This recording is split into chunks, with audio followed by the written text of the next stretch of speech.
नमस्कार दोस्तों, स्वागत है आपका एंजल ब्रोकिंग पॉडकास्ट सेक्शन में। आज हम बात करेंगे वीकली एग्रीकल्चर कमोडिटीज़ के बारे में कि वीकली पिछले हफ्ते किस तरह का मूवमेंट रहा और आने वाले हफ्ते में किस तरीके का मूवमेंट रह सकता है।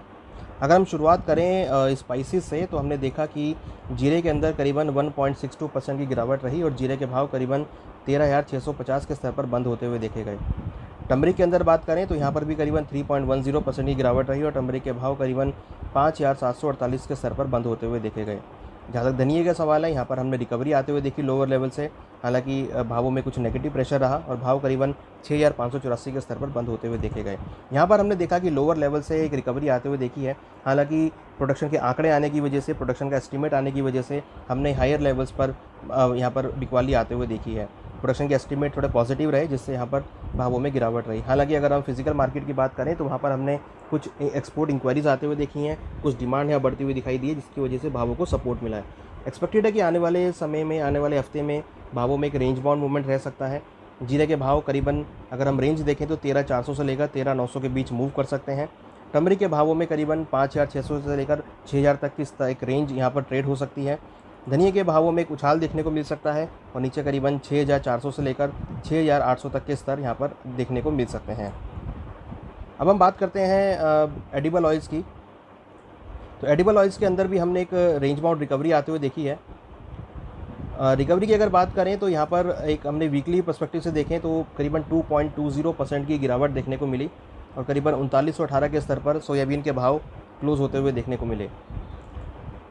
हालांकि यहाँ पर हमने कुछ लोअर लेवल से रिकवरी आते हुए देखी है। इंटरनेशनल मार्केट में गिरावट की वजह से हमने सोयाबीन के भावों में एक गिरावट आते हुए देखी है। वहीं अगर हम रिफाइंड सोया की बात करें तो रिफाइंड सोया के अंदर भी हमने एक रेंज बाउंड मूवमेंट आते हुए देखी और हालांकि रिफाइंड सोया के ऑयल के भावों में हमने हायर लेवल से कुछ बिकवाली देखने को मिली, क्योंकि इंटरनेशनल मार्केट में हमने गिरावट आते हुए देखी, तो उसकी वजह से भावों को यहाँ पे एक सेलिंग प्रेशर देखने को मिला। जहाँ तक सवाल है भारतीय क्रॉप का, भारतीय एकरेज का, तो वो इस बार सोयाबीन की बढ़ती हुई दिखाई दी है, इसकी वजह से भावों को यहाँ पर एक बिकवाली देखने को मिली है। हालांकि मध्य प्रदेश, महाराष्ट्र में ज़्यादा बारिश होने की वजह से कुछ क्रॉप को नुकसान हुआ है, जिसकी वजह से हम ये मान रहे हैं कि आने वाले समय में भावों में एक लोअर लेवल पर डिमांड देखने को मिल सकती है, भावों को उछाल मिल सकता है। हालांकि फेस्टिवल सीज़न भी यहाँ पर सामने है, तो फेस्टिवल सीज़न की वजह से भी रिफाइंड सोया के भावों में एक उछाल देखने को मिल सकता है, क्योंकि ट्रेंड इसका पॉजिटिव है। तो हमें लगता है कि आने वाले दिनों में इसमें एक उछाल भावों में देखने को मिल सकता है। तो सोया, रिफाइंड सोया के लिए महत्वपूर्ण सपोर्ट अगर बात करें तो यहाँ पे करीबन 890 का रहेगा, रेजिस्टेंस 940 का देखने को मिल सकता है। वहीं अगर हम ग्वारसीड ग्वारगम की बात करें तो ग्वारसीड ग्वारगम के अंदर हमने इस हफ्ते कुछ बिकवाली बढ़ते हुए देखी। ग्वारगम के भाव करीबन 3.46% की गिरावट के साथ 6,061 के स्तर पर बंद हुए और ग्वारगम के भावों में हमने करीबन 1.94% की गिरावट देखी और भाव करीबन 3952 के स्तर पर बंद होते हुए देखे गए। फिजिकल मार्केट में हायर लेवल्स पर अराइवल बढ़ने की वजह से भावों को यहाँ पे एक सेलिंग प्रेशर देखने को मिला। हालांकि अगर देखें तो जो इस बार क्रॉप साइज़ है वो कुछ ग्वार का जो क्रॉप साइज़ है वो यहाँ पर बढ़ा है, इसकी वजह से हमने फिजिकल मार्केट में एक प्रेशर आते हुए देखने को मिला। तो एक्सपेक्टेड है कि आने वाले हफ्ते में भावों में कुछ और गिरावट यहाँ देखने को मिल सकती है, क्योंकि जिस तरीके से हमने फिजिकल मार्केट के अंदर अराइवल बढ़े हैं, एक बिकवाली का प्रेशर देखा है, तो चांसेस है कि भावों में और यहाँ पर गिरावट गहरा सकती है। हालांकि सपोर्ट लेवल्स पर अगर देखें तो वहाँ पर डिमांड भी बढ़ सकती है, क्योंकि जिस तरीके से इंडस्ट्रियल एक्टिविटी हमने देखी है और इंडस्ट्रियल डिमांड बढ़ती हुई दिखाई दी है, तो भावों को यहाँ पर सपोर्ट मिल सकता है। जहाँ तक चने का सवाल है, चने के अंदर हमने करीबन 6.15% की वीकली गेंस आते हुए देखे और करीबन 5,419 के स्तर पर चने के भाव इस ईयर के हाई पर बंद होते हुए देखने को मिले। लोअर सप्लाई होने की वजह से और डिमांड हाई होने की वजह से भावों को यहाँ पे सपोर्ट मिलता हुआ दिखाई दिया। माना जा रहा है कि आने वाले हफ्ते में भी भावों को ऐसे ही सपोर्ट मिलता हुआ दिखाई देगा और भावों में ऐसे ही उछाल आता हुआ देखने को मिल सकता है।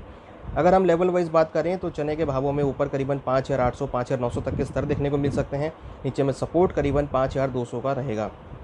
तो कहीं ना कहीं हमें लगता है कि चने के भाव अगले हफ्ते भी ऐसे ही आउट परफॉर्म कर सकते हैं। लोअर डिमांड सप्लाई होने की वजह से और हाई सप्लाई होने की वजह से, लोअर सप्लाई और हायर डिमांड होने की वजह से भावों को यहाँ पे सपोर्ट मिल सकता है। तो हमें लगता है कि यहाँ पर भावों को एक तेज़ी का ट्रेंड देखने को मिल सकता है। तो कहीं ना कहीं अगर हम पल्सिस की बात करें तो पल्सिस यहाँ पर आउट परफॉर्म कर सकती हैं। जहाँ तक कपास की बात है, अगर हम कॉटन कपास की बात करें तो कॉटन कपास में हमने तेज़ी बनते हुए देखी। कॉटन के भाव करीबन 0.84% की गेंस के साथ 18,030 के स्तर पर बंद होते हुए देखे गए। तो वहीं अगर हम देखें तो इंटरनेशनल मार्केट में कॉटन के भावों में एक उछाल देखने को मिला, जिसकी वजह से भावों को यहाँ पे सपोर्ट मिलता हुआ दिखाई दिया है। हालांकि रुपी डेप्रिशिएट हुआ है, उसकी वजह से भी यहाँ पर भावों को कुछ सपोर्ट मिलता हुआ दिखाई दिया है। और आने वाले हफ्ते में हमें लगता है कि भावों में कुछ सेलिंग प्रेशर देखने को मिल सकता है, क्योंकि डोमेस्टिक फ्रंट पर देखें तो भारत के अंदर नई क्रॉप की अराइवल स्टार्ट हो गई है, जिससे भावों को यहाँ पर सपोर्ट मिल सकता है। और अराइवल की जो क्वालिटी क्वांटिटी वो भी अच्छी है, तो हमें लगता है कि उससे भावों को कुछ यहाँ पर बिकवाली का प्रेशर देखने को मिल सकता है।